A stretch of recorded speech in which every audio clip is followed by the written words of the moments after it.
Former Hee Haw star Lulu Roman spent her career making people laugh, and nobody ever suspected what she was going through before she found hope.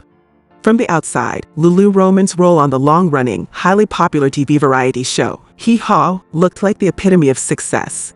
But hiding behind her success and humor was an extremely painful past as an orphan.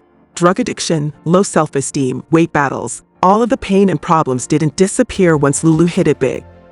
Now the former Hee Haw star Lulu Roman shares her journey in the hopes of inspiring others. In this video we take through former Hee Haw star Lulu Roman's the journey of a challenging childhood, life struggles, drugs, and finding back her footing. Lulu's struggle started the day she was born in a home for unwed mothers.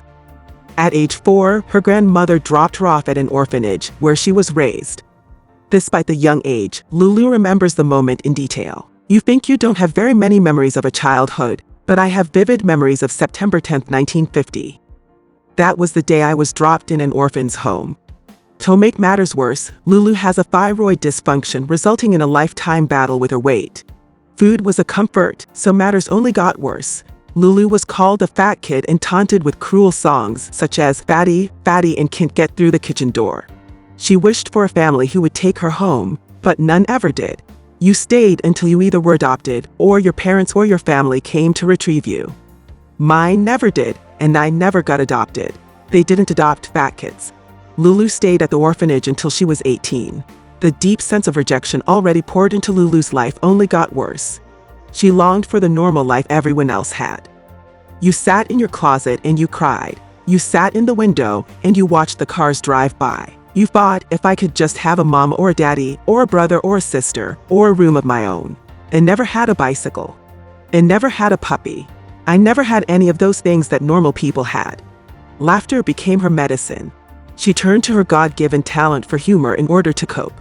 I learned very early on that I could use a quick wit that the Lord had given me to have people laugh with me instead of at me.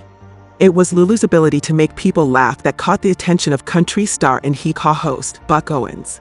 He got her an audition and the Dallas girl was soon on her way to Hollywood. They put me on a big jet plane, and they flew me to Hollywood, CA. Took me to CBS television studios.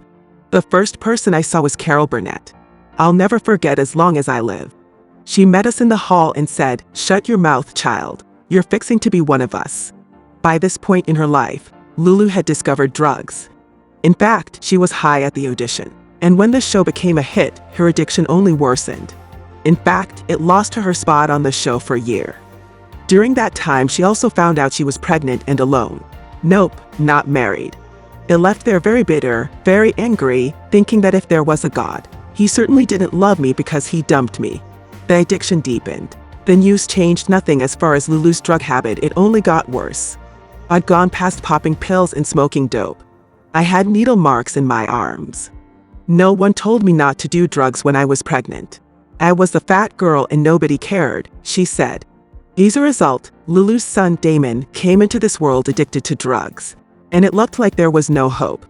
They came and told me he was going to die, but I can remember lying in that hospital bed trying to pray, but I was so mad at God that I didn't want to have anything to do with him, Lulu recalls. The only thing I knew to say was, "Yo, dude, if you're real, I'll make a deal with you." I said, "If you'll let me have my baby, then I'll straighten up and stop doing drugs and I won't do anything except what you want me to." After that, Lulu's doctor made it clear it was going to take a miracle to save Damon. "I can do everything I know how to possibly save this baby," he told Lulu. "But only God can do this one." And God did just that. Suddenly, Lulu got the call to head over to the hospital. At 10 days old, his condition changed drastically. The doctors unhooked the baby boy from the fours and placed him in his mother's arms. I didn't realize until 4 years later that God healed that baby before I asked Jesus to come into my heart. On the medical records it says, "Act of God." There is no other medical explanation, Lulu said. Now that Damon was healed, it was time to save Lulu. So, God sent a special messenger. This was former Hee Haw star Lulu Roman turning point. As Lulu was leaving jail following a drug possession arrest, Lulu ran into Diane. She knew Diane from the orphanage. But this was not the same Diane. And their meeting was a clear case of divine intervention. She wanted to tell me about Jesus. The first thing I wanted to do was say, "Don't try to come at me with that. You grew up in the same place I did. Don't even try it." She said, "Louise, just listen to me. Let me tell you that Jesus is real. Let me tell you how he's changed my life." So, Lulu listened. And as skeptical as she was, she couldn't deny Diane was different. It was a pivotal moment for Lulu. She finally found the love she'd been seeking her entire life. "Whenever I got down on my knees and gave my life to the Lord, in that place, instantly he took those drugs away from me." The love of her Savior changed Lulu so completely, she never returned to drugs. She never went through withdrawal. She was simply and miraculously healed. Former Hee Haw star Lulu Roman was a new creation. The change in Lulu was so evident, the producers invited her back on Hee Haw. And before accepting, she did something she hadn't in the past. She prayed about it. Lulu remained on the show for the rest of its run. And since then, she's dedicated her life to sharing her testimony of how God's amazing grace transformed her life. She's recorded gospel albums and spends a lot of time providing outreach to orphans. "I know I can't gather up a ton of these kids and adopt them and take care of them, but I can make them laugh for a little while. It can take them to great places and take their minds off of feeling sad. And that's what I want to do." Do you think addiction and depression can be cured completely? Have you experienced such? Leave your comment in the comment section.